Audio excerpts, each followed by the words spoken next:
হ্যাঁ সোনা, তুমি আমার পূর্ণিমা রাতের চাঁদ।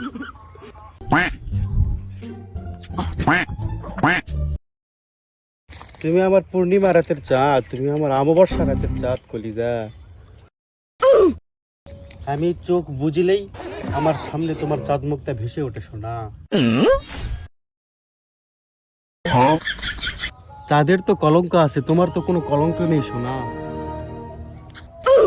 এই টোকা একে জন নেই, সারা দিন রাত 24 ঘন্টা খালি সূর্যের অপবাদ দিয়ে খালি চাঁদের প্রশংসা। এমনি সূর্য মামা খেপে গেছে, দেখতো আমার লাগানি চিকনা ম্যানসের কি অবস্থা, গাওটা ঘামে যাচ্ছে। একে জন নেই তেলে হচ্ছে খালি সোনা জান পাখি আর চাঁদ। আমার পূর্ণিমা, আমার আমাবস্যা, আমার সৌন্দর্য কেন দুই একবার মামার না ইয়া করে চান সূর্য মামার, তাহলে তোর এত খাবে না। প্রত্যেকদিন খালি গরম আর গরম হচ্ছে, মুখ চোখ ঘামে গেলে। আমি 10 কেজি ওজনের এত ঘাম হয়, 60 কেজি ওজনের কি হতে, হ্যাঁ?